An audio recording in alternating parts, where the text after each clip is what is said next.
ओम जयंती मंगला काली भद्रकाली कपालिनी दुर्गा क्षमा शिवा धात्री स्वाहा स्वधा नमोस्तुते। जय माता दी। आप सभी पर माता रानी की कृपा सदा बनी रहे। आज के इस वीडियो में आप जानेंगे नवरात्रि व्रत के दिनों में यदि पीरियड्स हो जाएं, चाहे नवरात्रि के पहले दिन पीरियड आ जाएं या अष्टमी नवमी को पीरियड आ जाएं, तो ऐसी अवस्था में आपको क्या करना चाहिए, व्रत रखने चाहिए या नहीं रखने चाहिए, पूजा कैसे करनी चाहिए, और अष्टमी नवमी के दिन यदि आप खुद से कन्या पूजन ना कर पाएँ तो फिर क्या करना चाहिए। इस बारे में विस्तार पूर्वक बताने से पहले आप सभी को जानकारी दे दूं कि हमारे इस चैनल पर हर दिन देवी भागवत पुराण की कथाएं चैत्र मास महात्म्य में सुनाई जा रही हैं और पूरे 9 दिन तक हमारे चैनल पर नवरात्रि की वीडियोस भी अपलोड हुआ करेंगी। आप इन वीडियोस में नवरात्रि की सभी 9 देवियों की कथाएं जरूर सुनिएगा। साल 2024 में इस बार 9 अप्रैल मंगलवार से नवरात्रि प्रारंभ होंगी और 17 अप्रैल बुधवार को समाप्त होंगी। कलश स्थापना यानी प्रतिपदा तिथि रहेगी 9 अप्रैल मंगलवार को। कलश स्थापना आप कर सकते हैं 2 मुहूर्त में, जिसमें सुबह का मुहूर्त सुबह 6:02 से 10:16 तक रहेगा और अभिजीत मुहूर्त सुबह 11:57 से 12:48 तक रहेगा। अष्टमी तिथि 16 अप्रैल मंगलवार को रहेगी, नवमी तिथि 17 अप्रैल बुधवार को रहेगी और दशमी तिथि 18 अप्रैल गुरुवार को रहेगी। इसी के साथ चैत्र नवरात्रि व्रत समाप्त हो जाएंगे।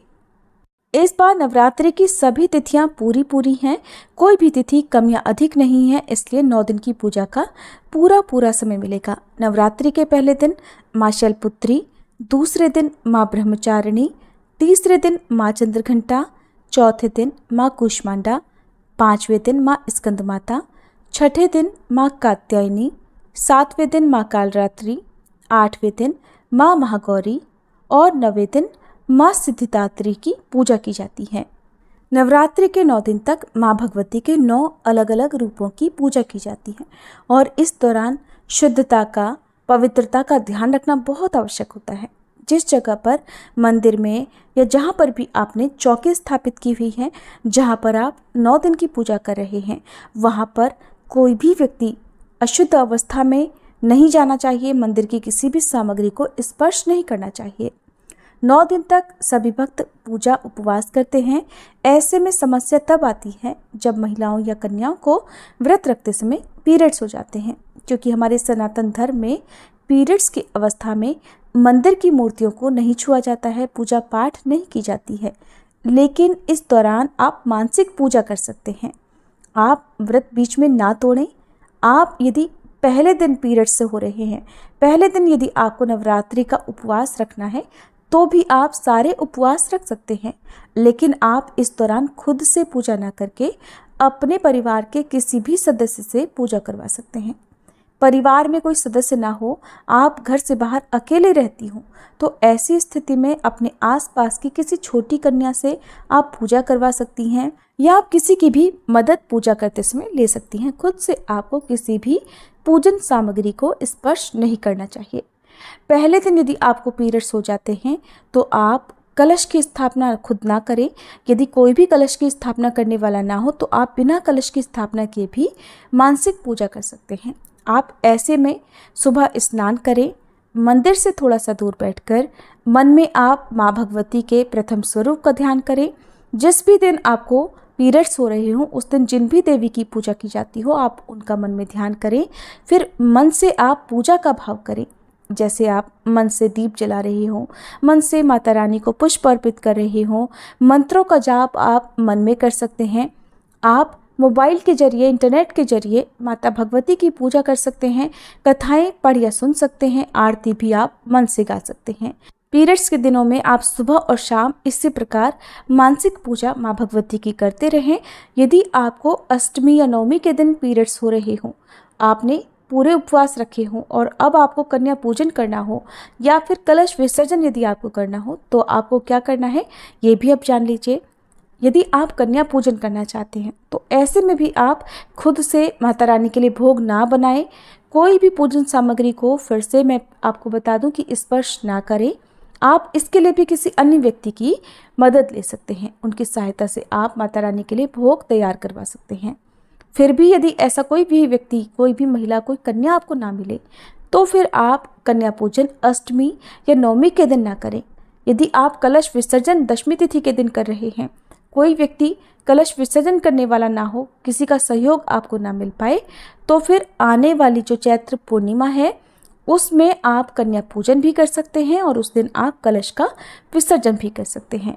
तब तक आप चौकी को यूं ही रहने दें। पीरियड्स के बाद जब आप शुद्ध हो जाते हैं तो उस समय आप माँ की पूजा कर सकते हैं और आसपास मंदिर में या फिर अपने घर पर कन्याओं को बुलाकर फिर उनका पूजन कर सकते हैं।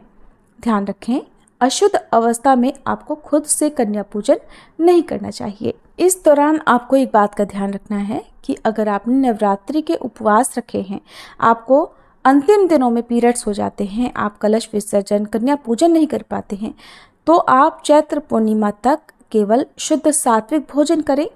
लहसुन प्याज का प्रयोग इस दौरान ना करें क्योंकि आपने अभी तक अपने घर में कलश की या चौकी की स्थापना की हुई है। विसर्जन करने के बाद ही आपको लहसुन प्याज का सेवन करना चाहिए। अब यहाँ पर आपको एक बात ध्यान देने की आवश्यकता है। अगर आप पहले से ही नवरात्रि के व्रत रखती आ रही हैं और आपको इस दौरान बीच में पीरियड्स आ जाते हैं, तब तो आपको नवरात्रि के जैसे भी आप व्रत रखती आई हैं वैसे आपको व्रत रखनी चाहिए, नियमों का पालन करना चाहिए, खुद से पूजा नहीं करनी चाहिए, खुद से दीपक नहीं जलाना चाहिए, किसी और से आप पूजा करवा सकते हैं। और अगर आप पहली बार नवरात्रि के व्रत प्रारंभ करना चाहती हैं और ऐसे में आपको पहले दिन से यदि पीरियड्स हो जाते हैं तो आपको फिर पहले दिन का उपवास भी नहीं रखना चाहिए। आप पहली बार जो उपवास प्रारंभ करना चाहती हैं वो हमेशा शुद्ध अवस्था में ही प्रारंभ करना चाहिए। अशुद्ध अवस्था में कभी भी कोई भी व्रत प्रारंभ पहली बार नहीं करना चाहिए।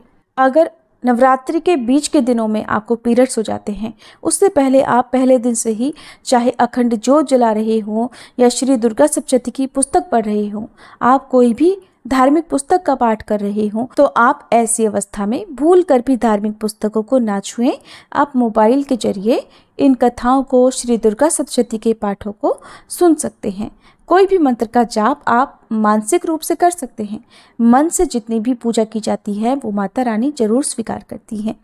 अगर आपके घर में आप अकेली हैं, कोई भी जोत जलाने वाला तक नहीं है और आपको पीरियड्स हो जाते हैं बीच के दिनों में, तो ऐसे में आप मन से ही माता रानी के सामने ये भाव करें कि आप उनके सामने दीप जला रही हैं, लेकिन आप दीपक को स्पर्श ना करें। माता रानी अपने भक्तों का सारा हाल जानती हैं, वो सारी परिस्थिति समझती हैं। ऐसे में आप बेफिक्र होकर मानसिक पूजा इस दौरान कर सकती हैं। मन में किसी भी प्रकार की कोई भी शंका ना रखें।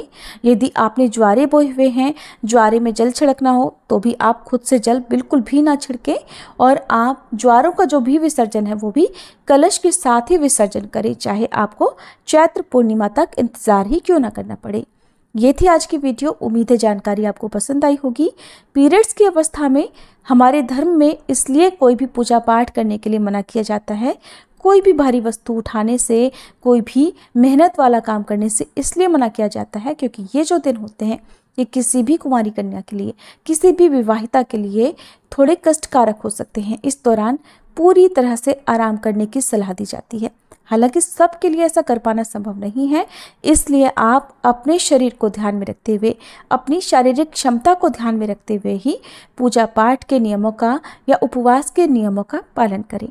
उम्मीद है ये जानकारी आपको पसंद आई होगी। अगर अच्छी लगी हो तो वीडियो को लाइक कीजिएगा। अगर आपका कोई भी सुझाव हो तो आप कमेंट बॉक्स में अपना सुझाव भी मुझे ज़रूर बताइएगा।